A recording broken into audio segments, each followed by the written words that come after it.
आज यहाँ सभा में उपस्थित मेरे बुजुर्ग, मातृशक्ति व सभी युवा साथियों, सबसे पहले आप सभी को मेरी राम राम।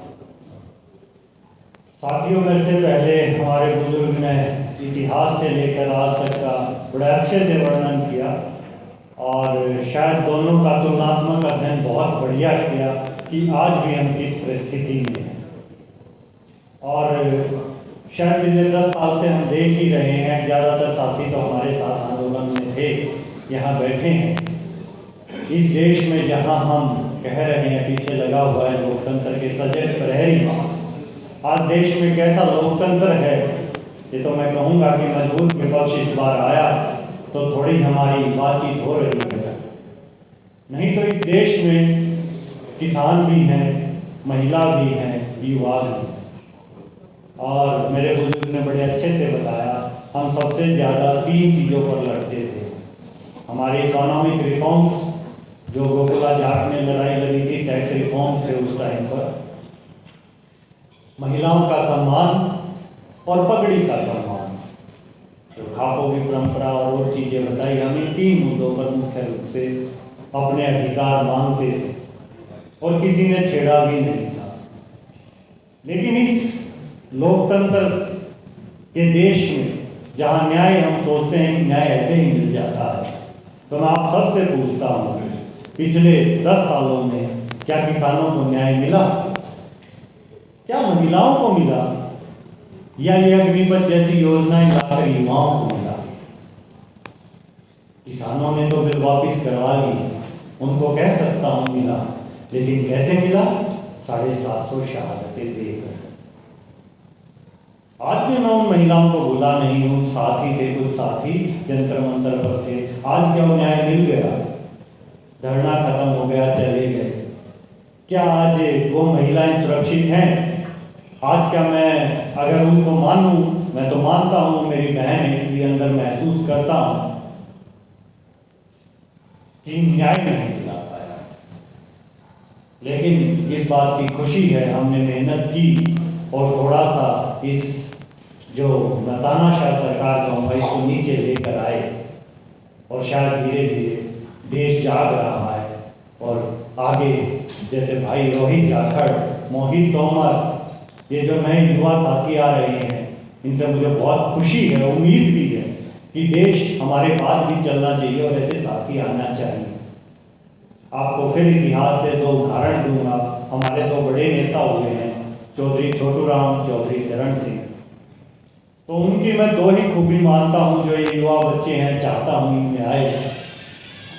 चौधरी छोटूराम की सबसे बड़ी खूबी ये थी कि जब दुनिया पे शासन करने वाले अंग्रेज इस देश पे शासन कर रहे थे और वो अंग्रेज जो आज की सरकार से बहुत ताकतवर थे, उस टाइम जब उनसे मांगने गए वो किसान के लिए, तो उन्होंने कहा मुझे तो भाई गेहूँ का यही भाव चाहिए, 9 रुपया चाहिए मुझे, तो 9 रुपया मत चाहिए।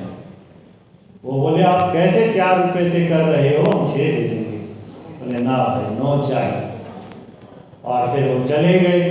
उन्हें लगा ये कौन है, तो जब उनके गवर्नर साहब के और वो साथियों ने बताया जी चौधरी साहब ठीक कह रहे हैं, हम इनकी बात मान लेनी चाहिए।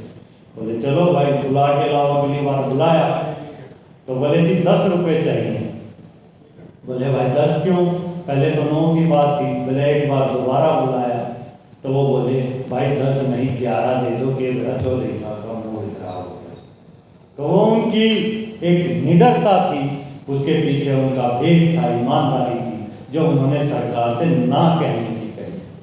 कल मैं सुन रहा था जब मोदी बोल रहे थे बिरला के लिए, बोले आप कंबल बांटते हैं, ये करते हैं। अरे यहाँ देश के लिए काम करने आए हो या पानी मारने आए?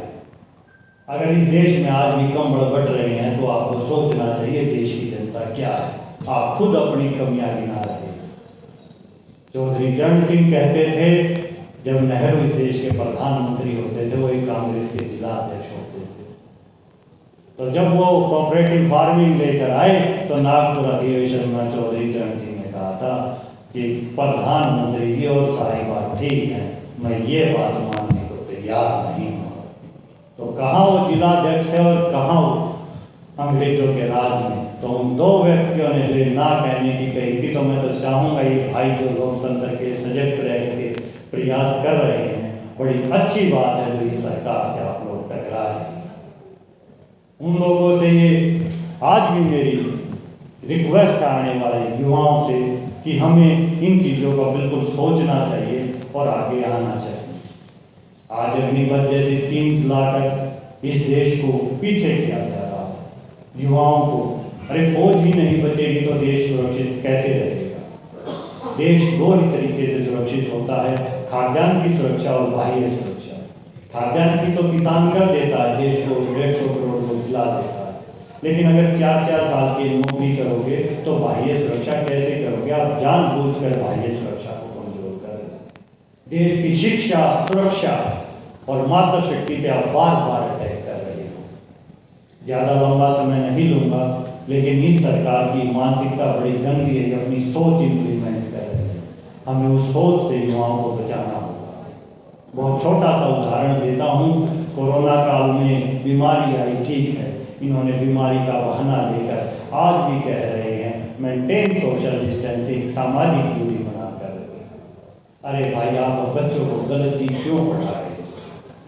मेरे बीच में सामाजिक दूरी नहीं है। रोहित भाई से शायद मैं 2 साल बाद मिला हूँ। अभी मेरे पास फोन आया हुआ था अमेरिका से, मेरे दोस्त की बहन के बहनोई बीमार है, उनसे बात कर रहा था। मेरी सामाजिक दूरी नहीं है, ना मेरी हिंदू मुस्लिम में सामाजिक दूरी है। अरे बीमारी आई, आप शारीरिक दूरी कीजिए। सब पढ़े हुए हैं, विद्वान है। Maintain physical distance, why maintain social distancing. आप जानबूझकर समाज को बांट रहे हैं और RSS की विचारधारा हमें बांटने की जानबूझकर लेकर आए। हम तो पढ़े लिखे हैं, उम्र भी हो चुकी है, शायद समझ गए, लेकिन मैं ये सोच रहा हूँ जो कोरोना काल में 2 साल से 10 साल के बच्चे थे, वो क्या पढ़ेंगे, क्या सोचेंगे। सामाजिक दूरी, हमारे बीच में सामाजिक दूरी नहीं होनी चाहिए।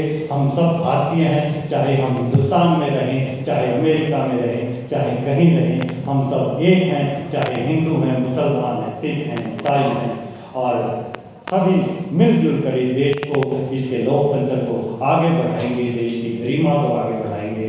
और जो युवा साथी रोहित जाखड़, मोहित मोहम्मद, मेरे गौरव और जो भी साथी यहाँ आए हैं, सबका तहे दिल से धन्यवाद करता हूँ कि आप ऐसे कार्यक्रम करते रहें और देश को जागरूक करते रहें। आप सभी का बहुत बहुत धन्यवाद। अगर आपको लगता है कि हमारा काम बहुजन समाज के लिए महत्वपूर्ण है, तो आप हमें आर्थिक सहयोग के लिए सीन दिखाए गए QR कोड स्कैन और फोन पे और गूगल पे और UPI और बैंक अकाउंट में कर सकते हैं। फोन पे, गूगल पे 9250529129, UPI 9250529129@YBL। Bank account state bank of India AC 104299462008, IFSC code SBIN 00066563। आपका छोटा से छोटा सहयोग समाज और हमें और मजबूत करेगा, जिससे हमें बहुजन पत्रकारिता में और निष्पक्ष बनाने में मजबूत करेगा। जय भीम, जय भारत।